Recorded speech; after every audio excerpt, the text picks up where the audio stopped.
Attention, people who still care. How can we fix our broken financial system that currently favors big banks and powerful corporations to a system that looks out for us, average American citizens, without using politicians or political action? This is the question we ask on the Crowd Effect podcast. I am your host, Paul Lovejoy, activist investment advisor at Stakeholder Enterprise. On today's show, transgendered pronouns. Why can't transgendered community come up with their own pronouns? But before we get into that, first I want to talk about corporate unethical behavior, and more specifically, unethical behavior of big banks. Now, currently, there are four banks that control half of all the banking assets in the United States. Those banks are number one, Chase, number two, Bank of America, number three, Wells Fargo, number four, Citigroup. Now, Chase has been involved in unethical behavior for years, decades and decades and decades. And I'm going to start a story off in 2002. A couple of days ago, I talked about Enron and the fraudulent behavior they engaged in. Well, guess what? Chase in 2002 agreed to pay $80 million to settle allegations that it helped Enron. And this settlement was seen as a sign of the bank's involvement in Enron's fraudulent activities. Why would you agree to pay $80 million if there was no wrongdoing? This is a case of if there's smoke, there's fire. Now, in 2012, Chase was once again in a spotlight of a massive scandal, something called the London Whale. Now, this is where the bank lost over $6 billion due to risky trades made by its London based chief investment office. The incident led to a regulatory investigation and ultimately a $920 million fine for the bank. So, in the wake of the London Whale scandal, Chase promised to overhaul its risk management practices and improve its compliance programs. The bank also faced increased regulatory oversight, with the Federal Reserve and other agencies monitoring its operations closely. Despite these efforts, in 2014, Chase was fined $2.6 billion for its involvement in a massive scheme to manipulate foreign exchange markets. The bank was found to have failed to properly train its employees and to have ignored warning signs of potential misconduct. Now, in response to the foreign exchange scandal, Chase once again promised to improve its risk management practices to take steps to prevent future misconduct. The bank also agreed to pay $1.86 billion in settlements to various regulatory agencies. Problem solved, right?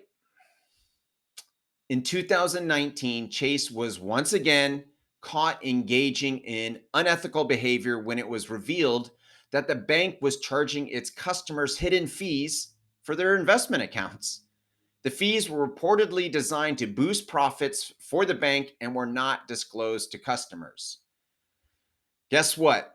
Chase responded by promising to improve its practices and return the money to affected customers. So, Chase has been fined repeatedly over and over again, and more regulations have been put on them.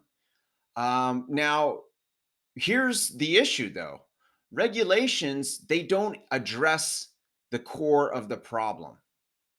They don't address the root of the entire issue, which is the way corporations, for profit, publicly traded corporations are designed. They're designed with this constant pressure of earning more quarterly profits than the last. Regulations will do nothing to address this issue, ever. The way we need to address this issue is by twofold, especially when it comes to bank. Three actually. A, design a better corporation. And I'll explain how to do that later, how we can all do that democratically. Number two, use a credit union. They are designed differently. They're nonprofit and they're designed to take all of their revenue, their net revenue, and pump it back into the credit union to provide its community with services like financial education and just lower interest rates in general. There's no incentive to abuse its customers like Chase does. And number three, engage in crowd lending.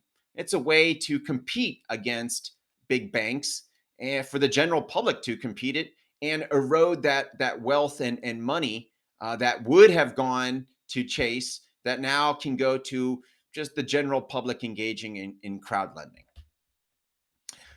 I am going to transition into our news story of the day, which is the Montana legislator that had a protest that spilled over into the Montana state legislation building, causing a ruckus.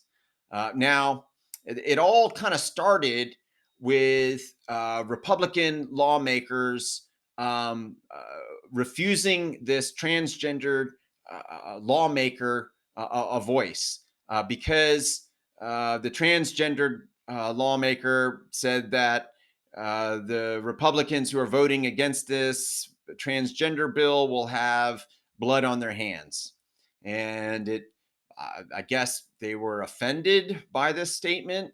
And so they decide, hey, you can't, we're not going to let you speak. And so that's kind of the state of things. So a couple of things.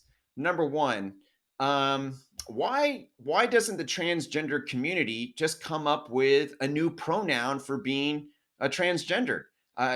It's something unique. It's you're special. If you identify as a woman and you were born a man, it still doesn't make you a woman, no matter how much you say it does. You're something different. You're unique. You're special. You deserve your own pronoun. Um, and so that's my thought on it. And that way there wouldn't be this confusion that's happening. And trust me, from someone who's not transgendered and does has never had that experience of feeling different inside my body. I would want to. I would think I would, anyways, want to have my own pronoun and feel that being special because it is unique. I mean, it's rare for people to go through that.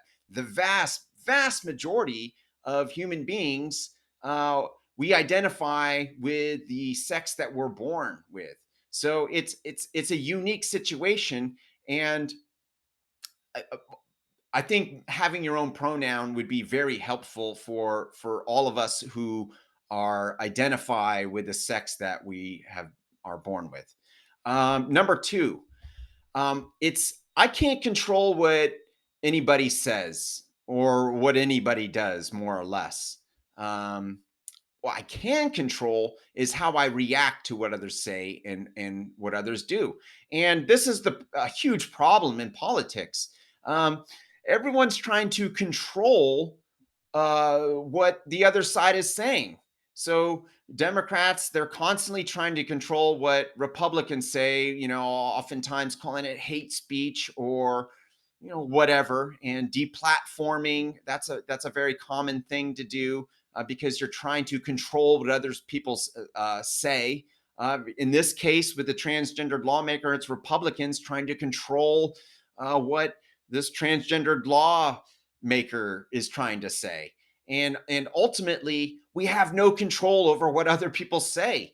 And if we start practicing how we react to what other people say and react in a way that we don't get offended, which is possible, we can change our beliefs and and not take it personally to what other people say, then we don't have to worry about that because it's not in the end it's not even in our control. What we can control is how we react.